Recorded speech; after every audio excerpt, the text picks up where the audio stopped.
Oh, we're gonna. No, we're not doing that first, though, right? No, we're gonna do it with Like first. agenda. We're gonna start with, right. Start with very good lot. Right. Are we all set, everybody? Yeah. All right, let's do this like leaders, please. Meeting started. Pledge allegiance to the flag of the United States of America, and to the republic for which it stands, one nation under God, indivisible, with liberty and justice for all.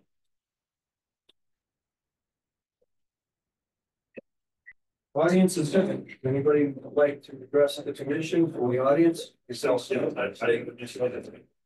name and stand up, state your name and address, please. Sure, it's Ron Phillippe, 136 Carriage Drive. Okay. So the issue I wanted to bring forward is, I've had the privilege over the last several years of biking through downtown Kensington Village, whatever you call it, through Farmington Avenue and some of the streets around there.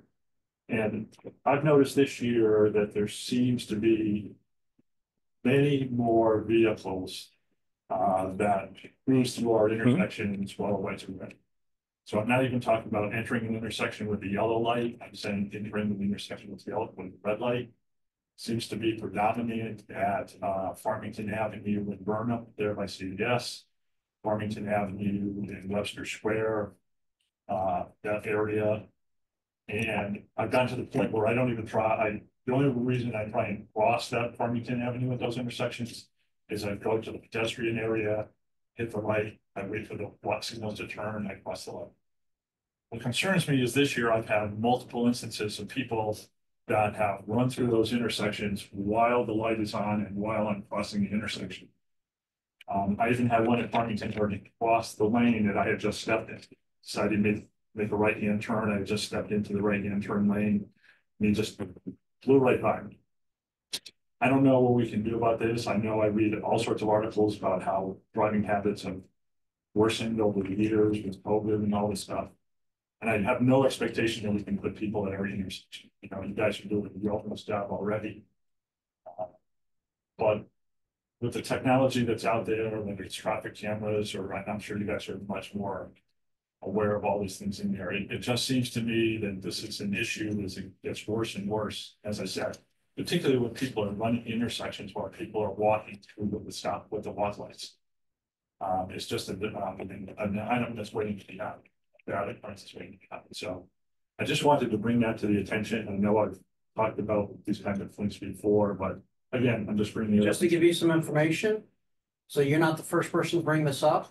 We've gotten a lot of messages related to that. And so in the last couple of months, we have more than tripled our motor vehicle activity in town.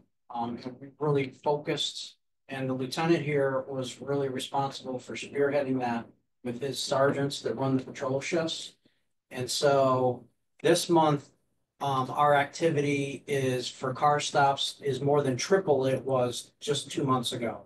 So we're going to continue that as well, and we're going to move it around town to different places. We're doing a lot of speed and radar enforcement, red light enforcement, and we're going to continue to do that. So we're kind of ahead of you a little bit. We're aware of it. We're trying to get out in front of it and make a big impact around town. And we've heard from a lot of people around town that they said, "Oh yeah, you're right. We see you out there a lot." So that continues, and I hope that helps that problem, because that's one of the areas that you generally see a lot of police in that area on Farmington Avenue, because it's one of our high traffic, high crime, high crash areas along with the turnpike. So we're going to continue to ramp up those efforts and to keep making a lot more stops than we have been in the past. So hopefully that can and I appreciate that.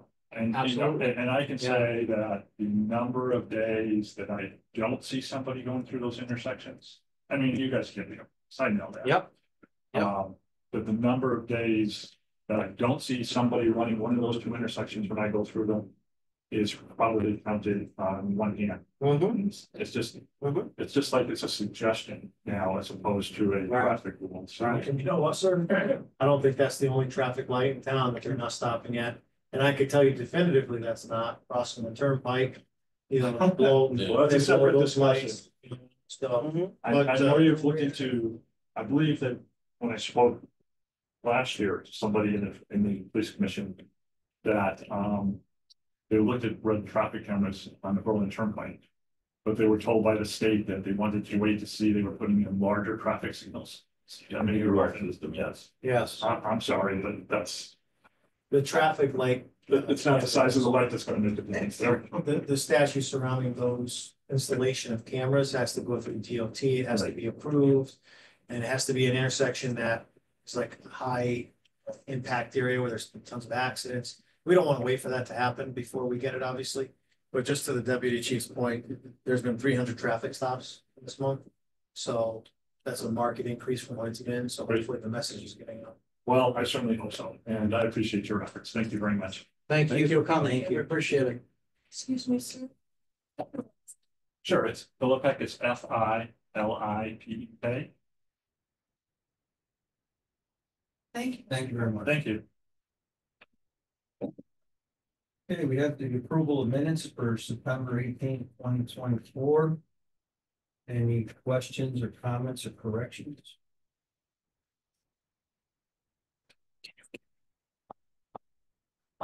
Not, can I have a motion to approve the minutes?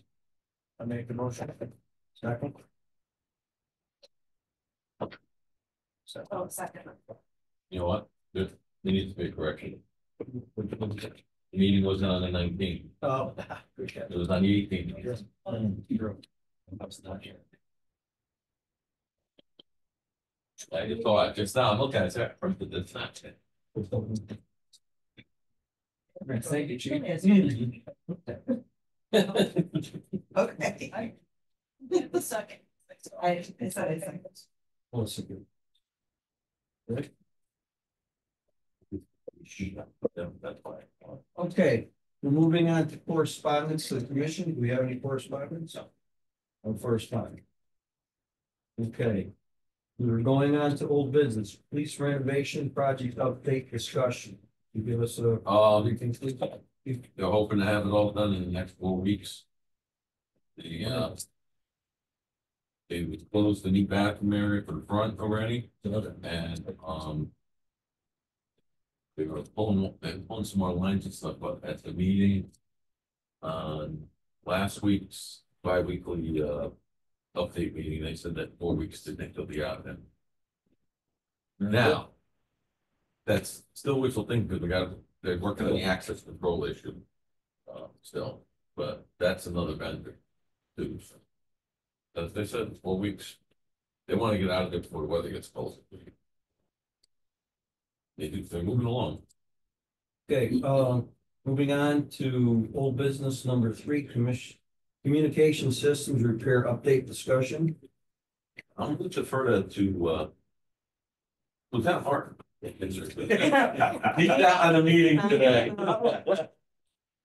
So today we had a contract design review meeting with Motorola, Norcom, and the state DSEP people. We went through the final contract stuff, and then Motorola threw a curveball at us. Apparently, Motorola has released a new console. They're calling it their Access console. We were quoted for the MCC 7500 Elite, which is what was the current latest and greatest thing. Now Motorola has put out a new product and told us that if we go with the MCC 7500, they're only going to support it through 2030. So 5 years. So I told Motorola to put together the numbers of what it would cost us to go with the next iteration, which they're calling Access. There's going to probably be some additional costs. They say it's not a lot. I asked the Motorola rep what that means to him, and he was non-committal, but you know, 40,000-50,000 is what he told me, and I told him that that was probably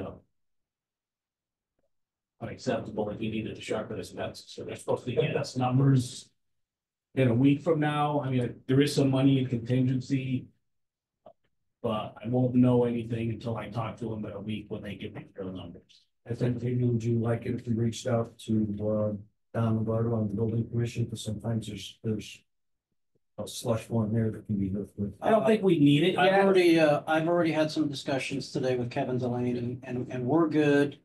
We built enough cushion into the project to make sure that we could account for any last minute surprises.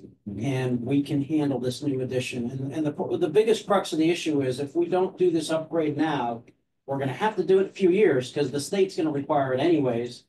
So there's really no disadvantage to doing it now, except that it's gonna cost a little bit more, but we were prepared for that and we can absorb that within our threshold. But we are gonna thank them for letting us, get the good equipment for the same price. Yeah, That's- I already did that. That's to not it. after Ron Martin beats him down on the price for a while. Then we'll We gotta tell do our him. due diligence, you know, you give us, it's a bait and switch, you know, you tell us you're gonna give us one thing and then something else comes up, so we're gonna fight them on it and try and get the price down, yeah. Appreciate that extra effort, just with the, town council, with finance. Okay, so we're gonna move on to the, budget preparation discussion, 2026. That's a discussion, is that something you'd like to talk about? Yeah, last month, it was brought up about doing the LPR cameras, like I have Flock listed as a system, I understand. And you talked today with Motorola, they also have something that's comparable to. We did. We had a meeting with Motorola as well today. They showed us their products. And some advantages to that as well. They're gonna prepare some numbers. And then we're going to compare both of them apples to apples and then make a decision on that. So, what we did was, we had to provide a document to the town, an initial document. By the end of last month, which we did. And there were three things we included on that. One of them was to increase our staffing from 46 to 48. The next thing we talked about is the Flock plate readers, for lack of a better term. It could be any company, but we're looking at plate readers. And then we talked about the current expansion that was underway and the possibility of continuing that expansion into other areas of the police department that are now gonna be unfinished and unusable if we don't continue on. So that was the document. It's a very initial document. So basically what we're gonna have to do is decide how we're gonna proceed with that. If we were to proceed this year, we would have to find funding in place to purchase a certain amount of cameras this year. Or the option is we say we can't afford it this year, we're gonna wait till next year, and then we just budget for it in next year's budget. And we're not even close to really doing line item budgets, so we can include that in next year's budget. So really it boils down to which company do we want to go with? Can we afford to do it this year? And if not, when are we just gonna include that in the budget? And even if we do some cameras, so basically the analysis we got from Flock was that they were suggesting that we have a total of 10 to 12 cameras. Those cameras would work in conjunction with cameras in surrounding towns. Southington has them, Rocky Hill, Newington, other towns have them, so they would be located near town lines, and sometimes their cameras are getting people coming into town, ours would be in the opposite direction. And now we would have coverage in both directions, because you can share data, we all share data, they all link up together as the same system. So we would match our cameras with their cameras. Ultimately, we would need about 10 to 12 cameras to cover our town appropriately. If we were looking at the Flock system, it would cost approximately $40,000 a year. So if we started this year with half the cameras, that would be around 20,000. Then we would have to budget 40,000 for next year. Can we afford the 20,000 this year? That's gonna be a discussion we're gonna have to have. We can probably absorb some. I'm not sure that we can absorb that full amount. So. I think we could give a very convincing argument to the town council to expedite this. I know I have mentioned that this is a possibility and it was received very well. So I think it's really something. How soon could we get these cameras in place that we were able to do this year at 20,000? And these are rental cameras, I think? Essentially you lease them. You're leasing the cameras. And it's the maintenance fee, it's 40,000. for use in the software. Yes, that covers everything, the installation, the maintenance. You know, the nice thing, if they own the cameras, they have to fix them if something happens to them. Yeah. You can also buy them and then pay for services and things, but we think probably the lease program is the best. I agree. That's what other towns seem to be doing. So that's where we are with that, but we need to do a little more due diligence before we're certain what company is. Is that something we might have an answer to before next meeting? And Yes. Yes. okay, well, it sounds like a great opportunity. And second thing under that. Oh, under the number 4. I listed a public services assistant as a part-time civilian support position. We tried last year to get a position internally. Part-time to handle all the FOI stuff we're getting. Right now, all the FOI numbers is going to exponentially. Got a lot of FOIs, but what it's time intensive is the redaction on all the videos they're asking for, the body cams, the car cams. Right now, the only person that can do it is sit at the end of this row. And we're paying him lieutenant salary to do work that we could pay somebody a lot less. Show them the system, get them proficient to do it, and let them handle that and put him back to the job he's got to do physically. Real time still takes time, and it's a problem. Now, we tried last year in the budget cycle, and in meeting with the previous town manager, as he was developing the final budget that he presented, he asked us to step back on our part-time person because the idea was we were going to take that part-time 20-hour person, put those 20 hours into animal control for a second full-time animal control person. You know how the budgets go. That whole first full-time position disappeared, and we lost our end. But you know, I thought, okay, we could use another animal control person to get all those roles too. So, How did that work out? There we go. no, you have one full-time and one part-time still. So that position that got cut. It got cut. So, so we're gonna try again. So I want to have that in the budget request. And I figured it would be a better, I came up with the idea of public service because that's really what the person's gonna be doing. It's the public that's coming in and saying, we need this information, or we need these reports. And we already have 2 clerks in our records division, but they spend almost all their days now with my secretary, this lieutenant, and other people in the department putting together stuff for each one of these groups and lawyers and stuff asking for all this information. And you're gonna get that all the time, but we're really seeing a huge uptick. It's not just in Berlin, it's across the state. We've been to the legislature as the Chiefs of Police Organization asking for some kind of relief. Can we charge money? Can we do this? Can we do that? None of that's happening. And in the meantime, we're getting swamped. So I figured we'll do it again this year. We'll put it in a part-time position. Let's try and civilianize some of the operations that we can civilianize. So we can get our officers to do those 300 motor vehicle stops and let them do. I completely agree. That's actually the next step in our process. That personnel request form is a specific form that you have to submit by October 31st. So we kind of got to decide here because we So won't you wanna meet take it again. So, well, we don't, yeah, we probably should. And then, so really, our point of view would be to go for the position the chief just talked about and then try to increase our staffing by 2. We probably should submit those requests at the same So time. we need to put together a motion right now. One of the commissioners has to make the first motion and the second motion. I'll move that we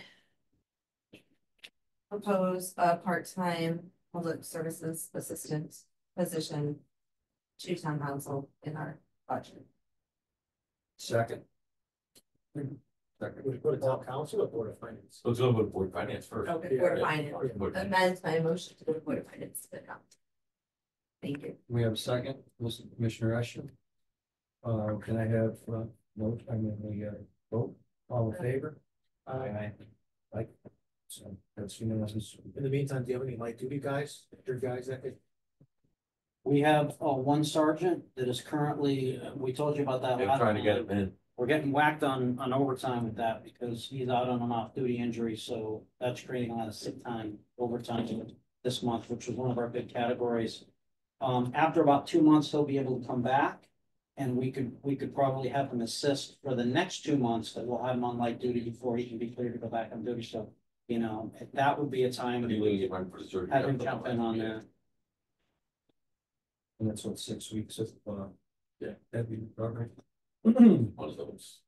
So I'm gonna, say you also, you want us to move forward with the 2 additional positions You as well? might want to deduct your motion on that. All right, But like this, one of the other commissioners right now, do an estimate, motion. It's for personal request, so I would think that also has to be in by October 31st. Yeah. I move that we submit a personal request for 2 additional officers in the 2026 budget, Mm-hmm. 25-26 budget. 26 budget. Yeah. So call Second, it. second, all in favor? Aye. All right, moving on. Any new business? Does anybody have anything? Well, we have the party sitting outside. That we're bringing forward for, proposal to hire. The academy would be in the Britain in less than 10 days. Next Friday. Next Friday. We are aware that time frame is short. Pretty confused, but we are kind of. The backgrounds are pretty intensive, and part of the problem is that we're not getting a lot of cooperation. We're trying to get some of the reports and stuff from other places or other lawyers and all, and you know, and on top of the fact that our guy that does background investigations is also our number 1 detective, and we've had a bunch of big crimes happen, so that gets put aside when he's got to go and crimes and all too. So, want to try and get him into the academy next week. So, if not, we don't know when the next academy would be. Probably 4 to 6 months out. What I'd like to do at this point, though, is go into executive session, so we can discuss the issues that we have found in this background investigation. Legal candidate. So, Make a motion to go into executive session. There's a second. Purpose of potential candidate hiring. Second. Commissioner Giannoni is a second. Right, and we are going into executive session. Who are we inviting? We're gonna invite in, the deputy chief, Lieutenant Martin, the chief, and Lieutenant Jones. I'll have to ask the sergeant to leave.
And we came out of executive session at 7:50.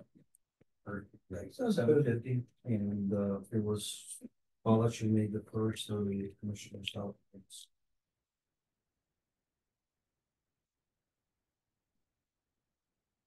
Okay, so we're done with the executive session. We're on to 5, which is future staffing retention and projection discussion.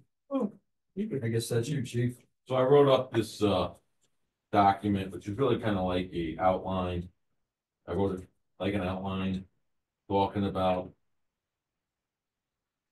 issues with future staffing. We've talked about many of these things before, but I thought putting it in writing. What's important? Why do we need to really get beyond the idea that staffing should be based on calls for service numbers? And what's happened is, you know, in these tight and lean fiscal times, and listen, I hate to spend any money, just like everybody else. The types of, and we've said it for a couple months, the types of calls that our officers are handling now are different than they were over the past few years and even prior to that. There's so much more time invested in the mental health portion of what's going on. We know for the past 6 months, we're getting tons and tons of complaints about traffic control and people just not driving, following the laws anywhere. I'm not going to get into a big thing about that. I have my own opinions of why certain things are happening. Audience of citizens. I know tonight, right? And all his complaints are valid. They're all every complaint I read is valid. I mean, we go right out in the neighborhoods when we get a person who even on social media, but now I get the emails. They basically cut and paste their social media into an email to me to say, hey, do this. Tom Bobach was here 2 months ago and he told you that he had a list of like a dozen or more roads in just 1 or 2 days that want radar and officers. And we try to meet all that. Credit to the department is that people think there's 10 of us out there at all times. But the truth is far from that. And so when they don't see the officer in their community, that's a problem.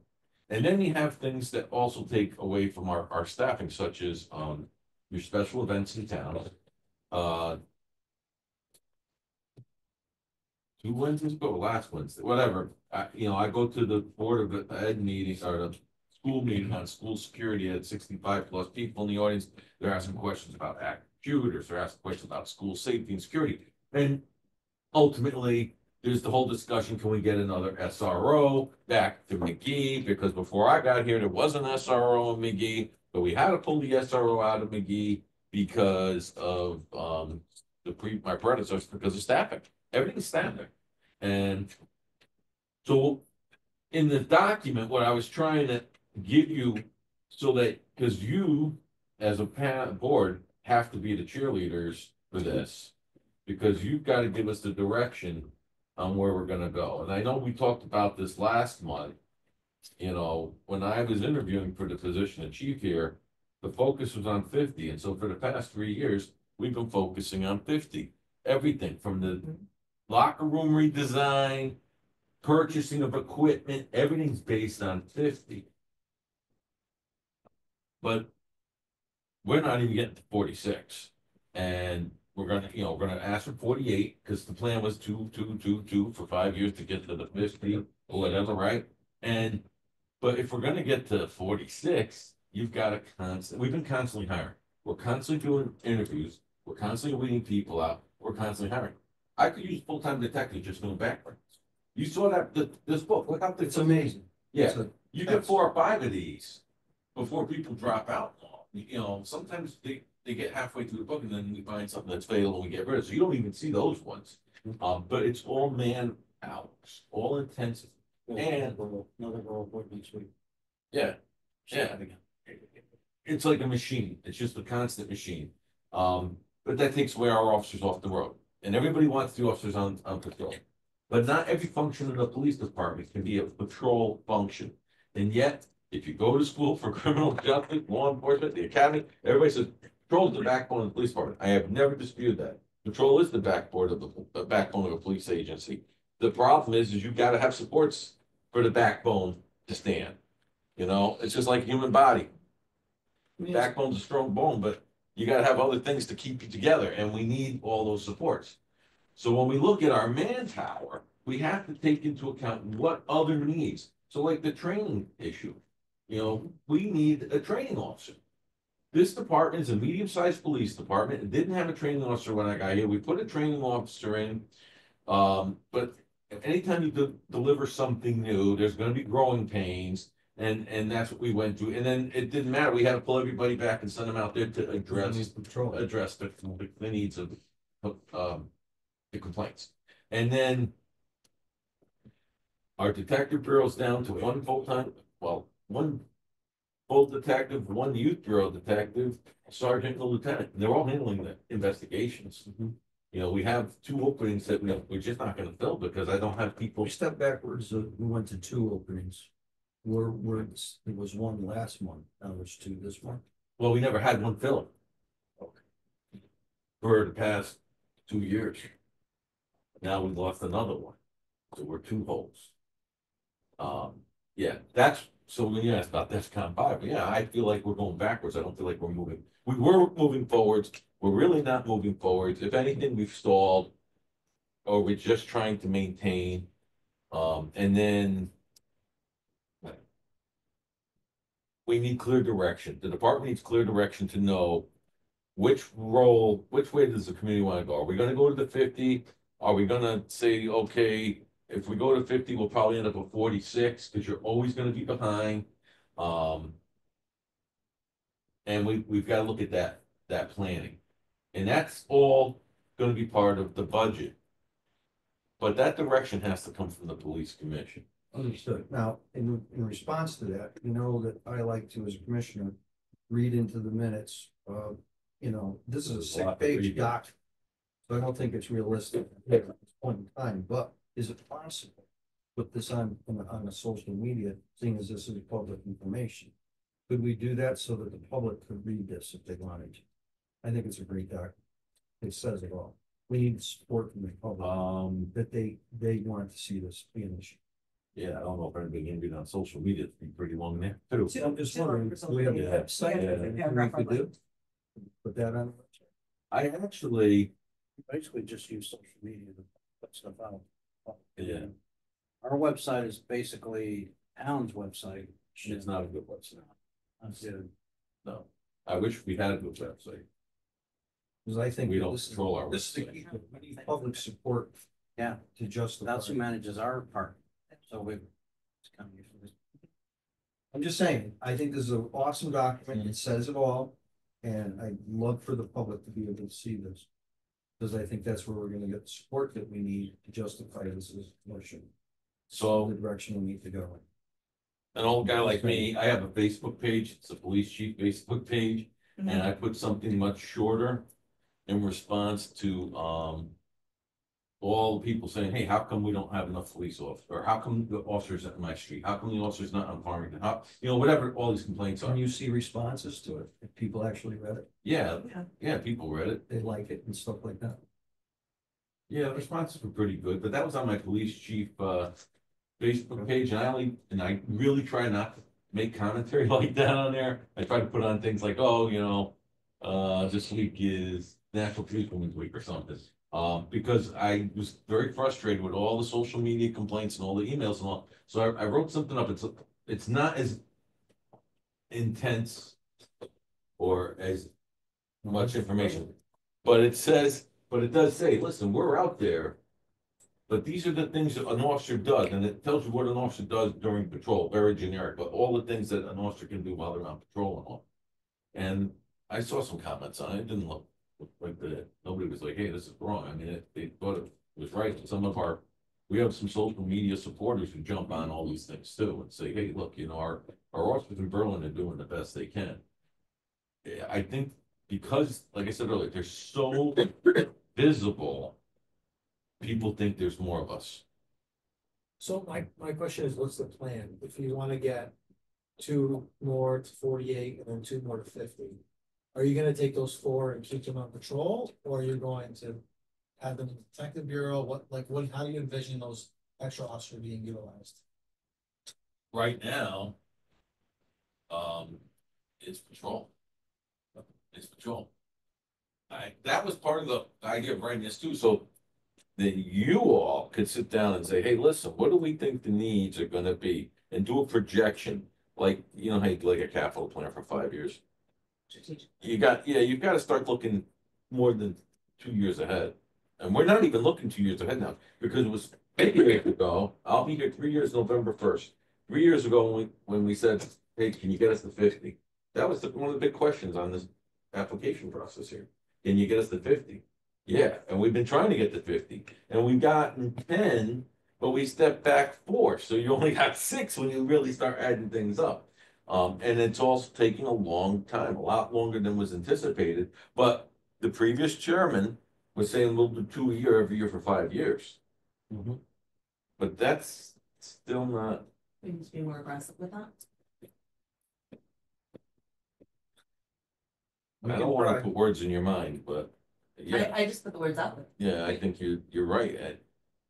But, and then that brings a whole nother set of, well, why didn't we get to more aggressive? Well, you gotta get in line with academies. We don't run our own academy, so all that. And then the other thing is the hiring market is just not Right, but there. the upside of this, we're gonna have 3 new officers at the end of January off of FTO, correct? Yes. That's a big deal.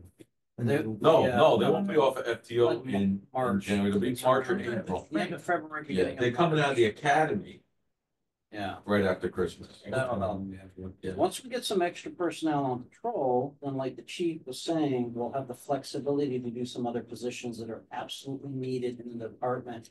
Like training officer, we have to Right, keep that track of our seems to be training the records. first and foremost. So training, and then, there's some other things we can do. We can put somebody else in the bureau.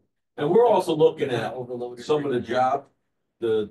the job descriptions. And looking how are we best gonna be served in the future, because the physical imprint of the department is changing. The physical footprint downstairs is changing, and if we go to the second project, that they don't want to call it phase, with the space and the offices. What offices, because that was based on the decisions before I got here, looking at a 42-man department. We know we need to make a couple of office spaces for some jobs that have had to come forward. If we get a public service assistant, that's gonna be somebody's gonna need workspace for that. So, There's a bunch of different things at once that kind of have to, and listen. We gotta also look at this, our communication center. I mean, we have one person in dispatch. That one person in dispatch is the call taker, the dispatcher. Somebody comes into the lobby and picks up the phone to get help, and there's no officers in the building. They gotta handle that until they get an officer in. Yeah, they so consider that was the dispatch a point. civilian position. That was a point I kind of wanted to address when you said second dispatcher. I would almost recommend we get a desk officer. You have a desk officer and a dispatcher, so if the sergeant goes out, supervises the scene, someone comes in and wants to act a fool or hurt themselves in the cell downstairs, the officer's there that could do that. And I agree with that. So that would. So in the design of the second phase or second project, that front of the downstairs is gonna be opened. Cause they're gonna the plan was to have a community room, classroom, community room, multi-purpose room, training when you walk in, and then have 2 separate doors. Right now, you only have the one door downstairs, so you could access the working area, but that would be something down the road. But then you're gonna staff a front window person, probably day and night. I wouldn't go on the midnights. But we don't, since I got here, when I first got here, I didn't see a lot of walking. We got a lot of walking people coming in now. It's like all of a sudden. day, evening sometimes, but yeah, Yeah. that's one of the things we can do with more people, we can pick certain times when we're busier and we can, if we have enough people on patrol, we can bring one in. Or if the public service type position works.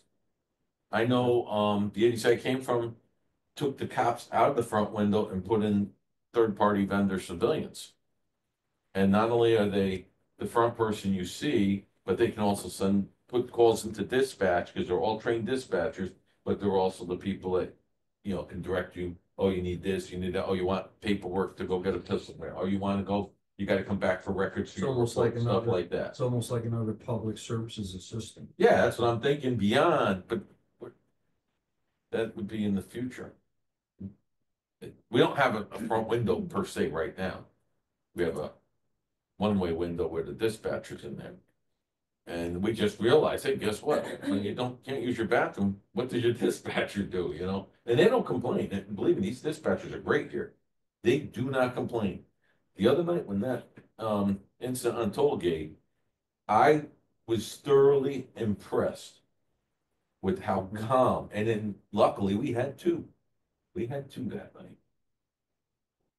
That might not have happened normally. And in the past, we've tried to look what nights are the busiest nights and make two on that shift and all, but it's never consistent. All right, well, let's appreciate But that. that's why five was really for you to digest and all, and I mean, if you want, we'll see what we can It do. was very informative. I mean, yeah, it was very good talk. Moving on to the chief's monthly report. Is there anything, I realize you had 17 events in that month, apparently, if I counted correctly. The events. Well, we have Meetings. dates here. Oh, me? Yeah. Yeah, I don't give you guys all of them, I only give you the big ones. There's a lot of stuff going on. Yeah. I did, I don't know if you noticed, but I did write up more information on the staff report. To spell it out a little bit more. We talked about I included the document that was brought to me from the union. Cause it's, this is their concern. I saw that at the very back. Yeah, the last 3 pages. So it's a great concern. Yeah, yeah. You know.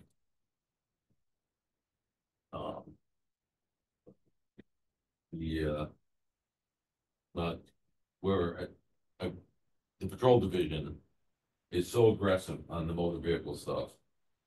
And our officers are really out there doing as much as they can possibly do in between their calls. I've seen a lot. I've seen a lot of activity. I've seen a lot of cops on They got a little competition. stationary patrol as well. It's been good. Yeah. Well, I've seen they're deferring to their post-training as to the appropriate way to enforcement, is that the correct way to do it? Right. Yeah. Yeah. All right, and is there anything that anybody else would like to ask on the chief's monthly report? Before we begin? We have 2 more Darrow officers. Mm. So, that's not counting, that's a tough 2-week class. Oh, we got a lot of awards last month, in the past 4 weeks for our officers, a lot of good work. So in the springtime, we'll have a pretty good size award ceremony and ticket. Yeah, well, these awards, they already got, so they'll have, I already got stuff in the basket now for the spring. There you go. Yeah. Yeah. Very good. Let's move on to the patrol operations division. Lieutenant Martin, would you like to comment on that? As you're here. Well, we certainly had a real push for motor vehicle enforcement last couple of months. So It looks great. That's continuing. Sergeants have done a great job motivating their people. We actually had a complaint come in a couple of days ago, a specific complaint on West Lane, and the guy who sent the email in, citizen sent in videos.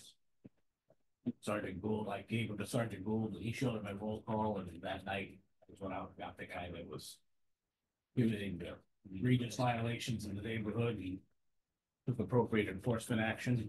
Driving through the neighborhood, giving people the finger as he's driving by and stuff.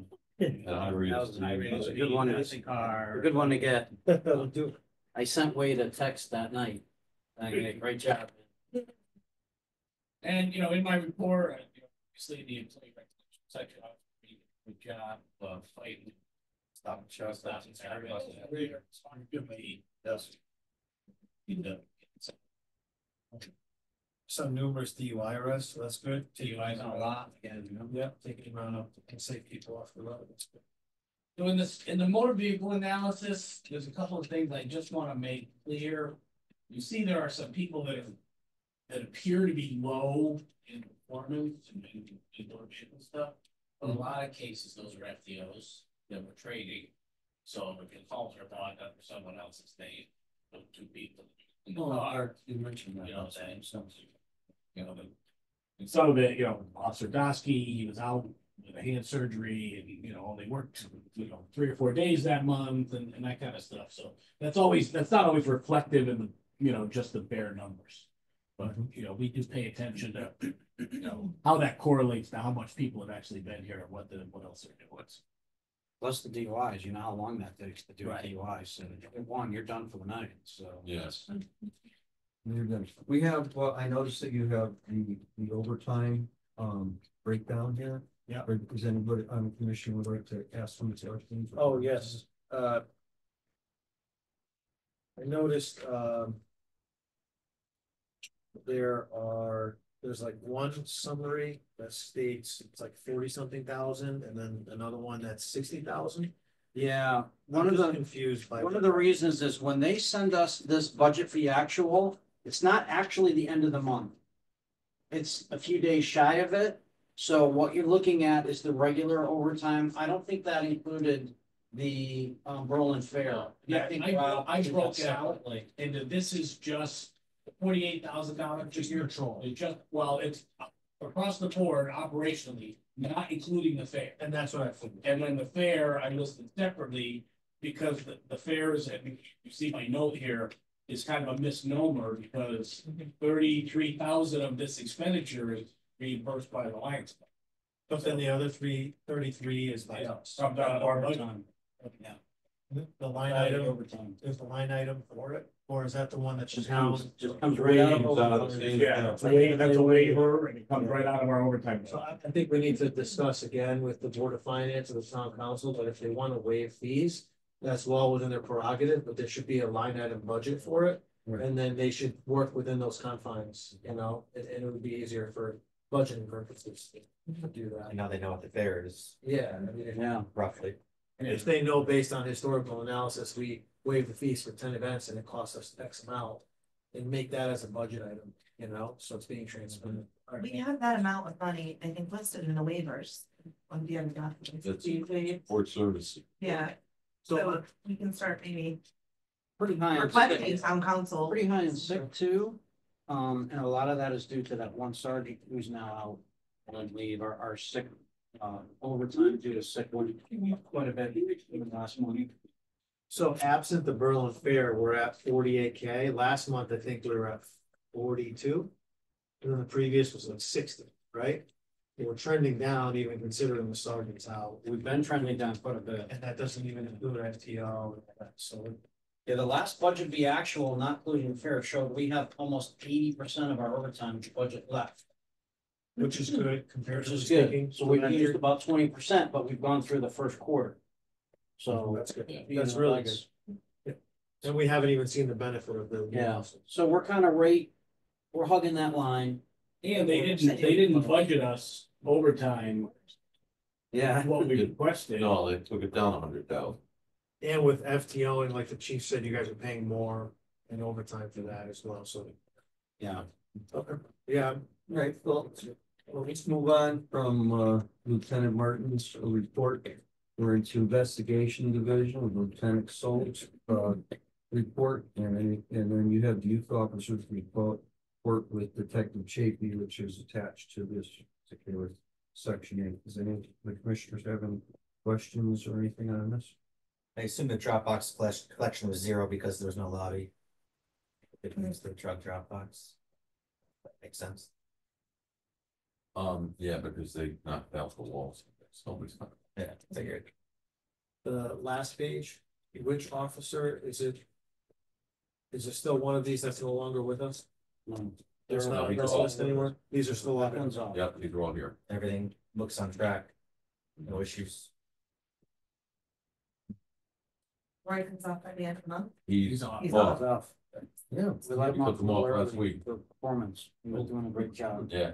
Well, it wasn't early, but, you know, Before the we end let of him the go month. earlier than we might have let some other ones. The lieutenant built some extra time in at the end so that they don't feel penalized if we need to let them go. So basically, once they get to past the required amount we have to do, if they're looking really good and they're ready to be on their own, send them I out. had the FTO sergeant scheduled 15 weeks of FTO. Both requirements. So you can do that reinforcement if necessary. Right, so often, if they're doing well, you know, at 13 weeks or 12, 13 weeks, we can cut them loose. We fulfill the requirement. Yeah, I had this report before he, that's what it's. All right, moving on, we have, we're all done. Any questions on the, Detective Chafee's report, which is attached to that? I forget, we kind of skipped past it, so we got the other thing, but. Is there any questions or? Not really? Okay. Moving on, we, have, Sports Services, Lieutenant Jobs. Lieutenant Jobs, you happen to be present, is there anything you'd like to say? Yes, we had a successful Berlin Fair. We had our meeting with the Lions last week, our after action meeting with them. So we're already starting to plan for next year. And we finished up, we've been working on four cars for the fleet. We just finished up the last one, got that back from Norcom. So we're all set with that. Have all of our paperwork into OSHA. That's, you've probably been reading about that the last couple months where we've been correcting that stuff. So that was all submitted second week in September, I think. And our medical license, we've submitted all the paperwork for that. That's pretty much it. So the cruisers are into are active in our fleet at this point now? Yes. Those were cruisers we bought from last year, though. We have Right, no it takes a money full year to get. this year for cruisers. So we won't have any cruisers for next year? Well, we're waiting, see, there's a new system now where the town is taking their surcharge from private duty and now putting that into account we can use for our cruisers. Problem is now we have to wait for all those bills to clear. So I don't know, maybe the next couple of months they'll all clear, but the projection is it's not gonna be nearly as much as we need to buy cars. So we're gonna have to put that back into capital again next year.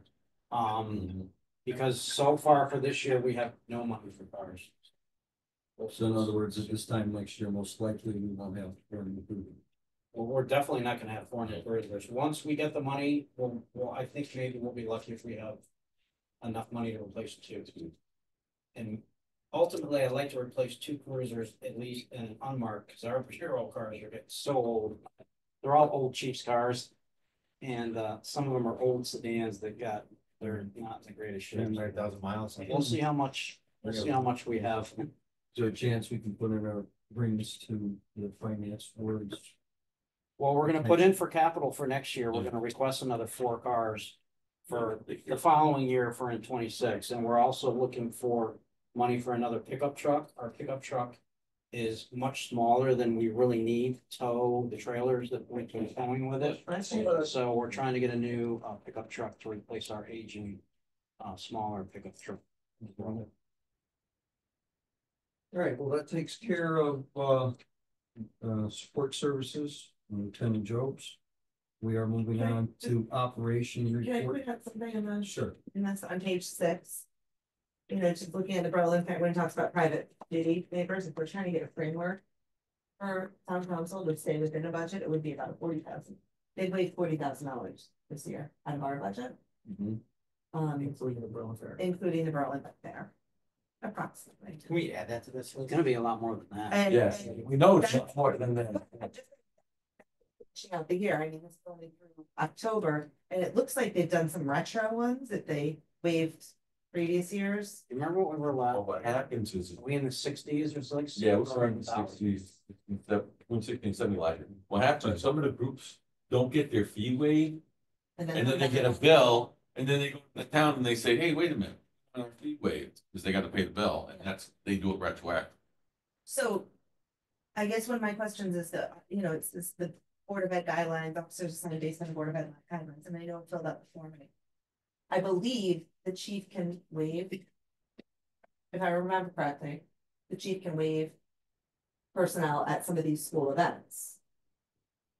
Correct, or no? Not the No. fees, he can decide how many. Okay, decide how many officers have to be there, officers need to be there. And he's done that, because we've had some people We've come done in that and sometimes. discuss, and we've adjusted that. Believe me, if the school had their way, there'd be one cop at a football game, Why is that? because they rely very heavily on their armed security officers. I know. They have a couple who go to the games. Yeah, they work for the They board of ed, work for the Board of Ed, they don't work for us. but they're not school security, but it's Technically, say you just school grounds. Yeah, town property, yeah. I don't think it's. I haven't been a fan of this. That's not what. Yeah, we've had many fights. They get into a shooting, where's that? Dennis Jones can tell you, I don't put up with too much in the meeting. He has to be the calming force for me, because me and Nick had a big fight. That's not a good. Yeah. Yeah, And it's just not good they happen at all, but I mean, football games, like the kids. the athletic director always wants to try and cut the police. Because he's got a budget too, and they think it's just high, ouch, but, You need them when you need them. yeah. Okay, moving on to, the, We said the same any thing. comments or questions on the budget? I mean, we do have the, right here in front of us. Overtime, looks like it's still 79.3% remaining.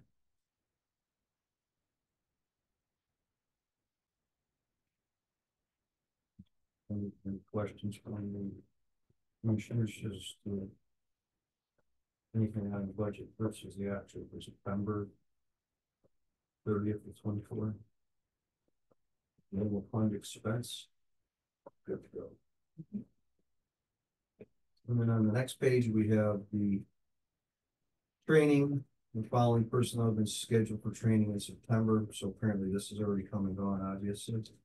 And that was Officer Casey Skinner, Officer Peggy Bennett, and so others.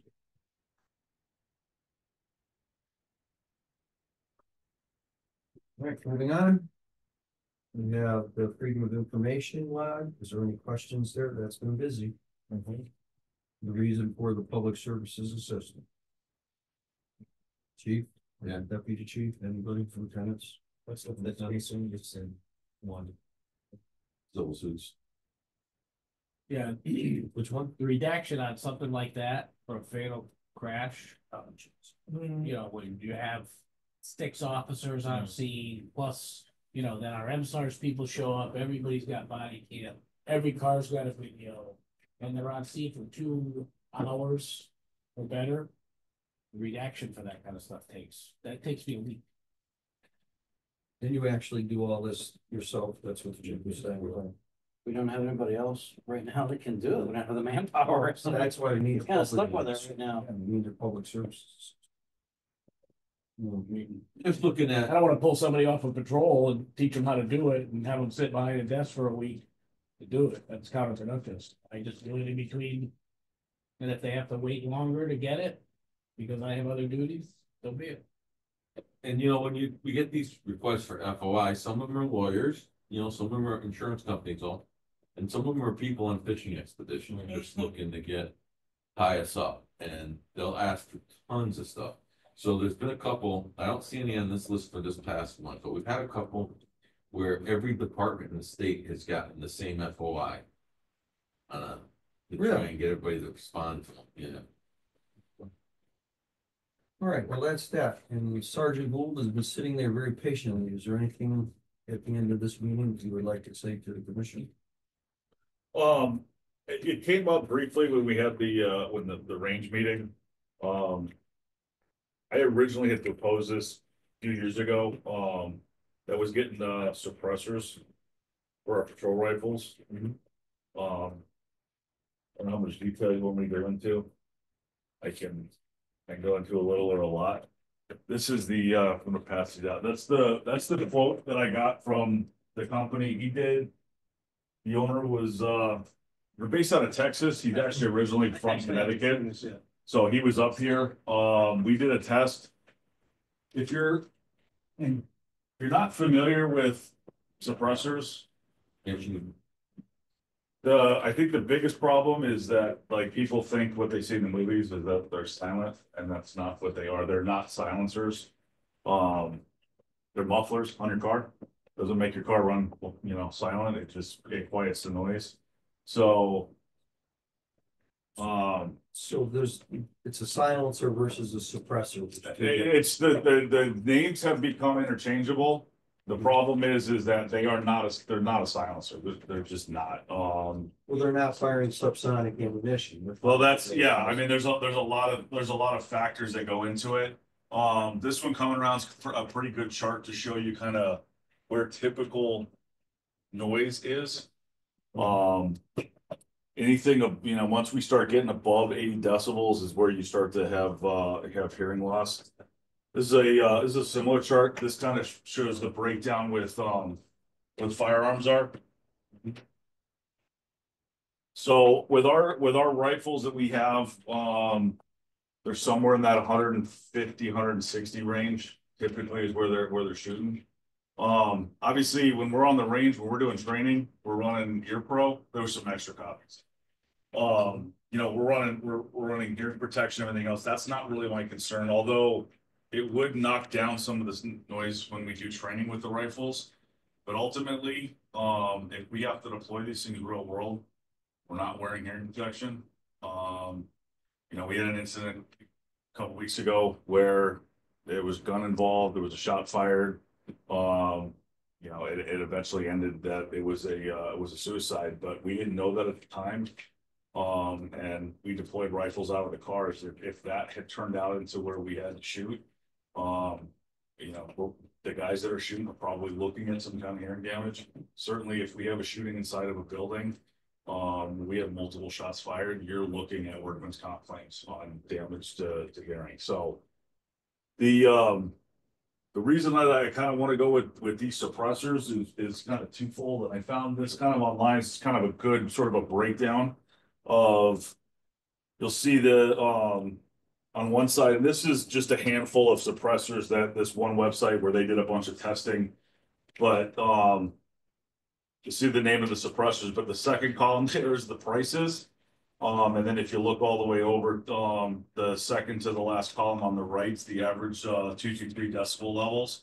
So you kind of see where they knock them down to. And basically what we're trying to do is with any kind of suppressor, for what we need to get it down right around that 140, or ideally just below the 140. Because the 140 decibel level is where you basically get instant hearing damage. So lesser levels, it becomes a sustained rate. So 80, 85, 8 hours sustained at that, it'll take damage. The way OSHA actually tracks it is for every 3 decibel level increase, it's a half the time of reduction. So if 85 is a threshold where they say, okay, you can sustain that for 8 hours, as soon as you go to 88 decibels, it's cut down to 4 hours. You increase it because decibels, it's actually a logarithmic scale and it's pressure on the eardrums. So it's not just a rise in the sound. That 3 decibel increase doubles the pressure on the ear. That's why you start getting these sort of exponentially spikes. So there's a recovery from loud noises if you suppress them. Yeah, like you said, once you get over that 140, you're getting into thresholds where it becomes instantaneous damage. Your eardrum is suffering, and you really can't, obviously sustain damage over time. That's where hearing loss comes in, and you start to get, look at the military, right? Look at all these guys that are getting VA benefits now because of hearing loss for all this insane stuff. So That's really, ultimately, that's the goal here, is to protect our officers in the event that they have to deploy these things real world. That we're gonna save their hearing. So you can see it as sort of a comparison. We're looking at the price that he gave us with the discount. They run, it's about $220 a piece.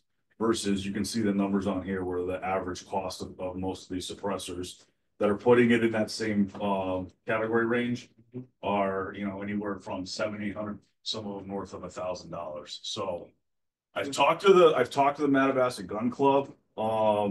They are willing to donate money to this. To what extent, whether it'll be the full amount, I think that was kind of their goal. I'm not sure that they'll hit it, but I think they're gonna get pretty close. They may actually raise money and tell us, you know, I may hand them this updated quote and they say we can cover that and it may not cost us anything. Let me ask you this question, Sergeant Gould. These silencers could be used at Mattabesset for training also. Correct. Yeah, they would be, so direct thread mounts. So I would take the bird cages off all of our guns. These things would direct thread in. It's more expensive. They do have a disconnect system, but I like to cop proof stuff. So especially when it comes to firearms, so direct mounting these things, you need tools to remove them. So there's no chance that somebody's screwing around or that they get loose and fall off. Suppressors are still, you know, the NFA tracks them. So I mean, they'd be the departments, but it's a big deal. Is there enough room in the cruisers with our existing? They're only 4 inches. That's the other cool thing with these cans are 12 ounces and they're only 4 inches long. So you're not adding a lot of weight. So you're not taking away the benefit of us going to the shorter barrels that we went to a few years ago. There should be no problem fit wise because 16-inch ones fit, and you know, with the, you know, these are 11.5. So when you add on the can, yeah, you're right at that. You're still right at that 16 or just under that Is there a chance you could find out from Mattabesset if this is something for the next month's meeting it's possible? See, I mean, it's hard to ask for somebody that's giving it to you for free. Yeah, You could do it, but. I approached them like 2 years ago, and I think they voted at the meeting that they wanted to do it. And then it's been sort of on standby. I think they have a meeting next week that I can certainly go down to, and you know, if you guys give me the approval that we can move forward with this, then I can certainly say, hey, we're moving forward. They can raise what they raise, and then if we've got it. Then we can always apply for the other We have funds. some regular equipment funds that we could use to supplement that. I don't think we would be left, I mean, even if they pay for half of it, we could. Yeah. I mean, Pick up the other. $4,800 is a reasonable amount of money. Just ensure it fits in the car before we buy these things. We think this is like retrofit. You send us a tester, even a non-conventional tester or something. Well, I mean, I don't care. yeah, really, that's all you gotta do, because like you said, they're 4 inches, so we can run a tape measure, the ruler out there and fit, but they're all, where they're sitting now, the ones that are in the cabs, are all sitting low enough down that they're. I kind of feel like what I've seen, they should. Gun mount Yeah. secure around the bore grip. So. It's between the seats. Yes. Well, even I forget which car I was in the other day, even the rack that's in there, the way that they are designed, they can actually move. So like where, I think I was in car 5, so like where that one sits, you can actually slide it down. So even if that had to be done where you just had to adjust, because it wasn't on the floor. So there is room, but I can certainly go out and test all the ones that we have currently to make sure that they'll work. I think that there's value in this. I think there's value in this for the reasons that you've stated. I also believe there's value in this for the fact that it's training at Mattabesset, which we've been very concerned about being collected to neighbors, only helps in that situation by 20-30 decibels. Is that a fair amount? I mean, 8 to 12, but again, that's huge because like I said, I mean, when you start thinking about the decibel reduction, I haven't tested our gun specifically, but you're typically in a range of about 150 to 155. So, and these cans, when we tested They them, get knocked you into the one. knock them down that right around that 140. So, Bristol, one of the Bristol guys was out there they had his Surefire can, which is a $800-900 can, and we shot them side by side, and they honestly completely indistinguishable as to which was what. You wouldn't know. So these things are steel at the price that they are. I asked him flat out how he gets away with selling this, and he goes, "I make plenty of money because they sell them because they can get away with it." So. Okay, well, I think that I'd like to reach out to the commissioners. How does the commissioner feels about it? Everybody's on board. And a chance that for the public's sake, we could get a motion moving forward on something like this. I'll make a motion to move forward with the suppressors for the rifles. I need a second. I'll second it. All in favor? Aye. I guess we already had our discussion. Can we get a report back about how, next month, about what Madawaska is willing to chip in, where we'll get the rest of it, like. Yeah, I'll go to their next, I believe I know there's some months that they don't meet. You would know if they're meeting next week. I think they are. I'll reach out to Gary. Would you reach out and let us know what their intentions are and what kind of money they have? Yeah, 23rd, 7 p.m. club meeting. yeah. So I'll go, yeah. Yeah, so I know they had already raised money, cause like with their turkey Sounded like shoots and with some of their steel shoots and stuff, they were raising money. I think there were donations coming in from actual members too. Yeah. So the stall has been, I said, well, I gotta wait until I get the formal approval that we're moving forward with this, so. I'll go to the meeting, I'll tell them where to go, and we'll see where we're at. Like I said, they may come through and it may not process anything. That's wonderful. Thank you, Sergeant Gould, for the report. Awesome. Have a great night, guys. Thanks. Thank you. All right, I guess we need a motion to dismiss. I move that we end. Meeting.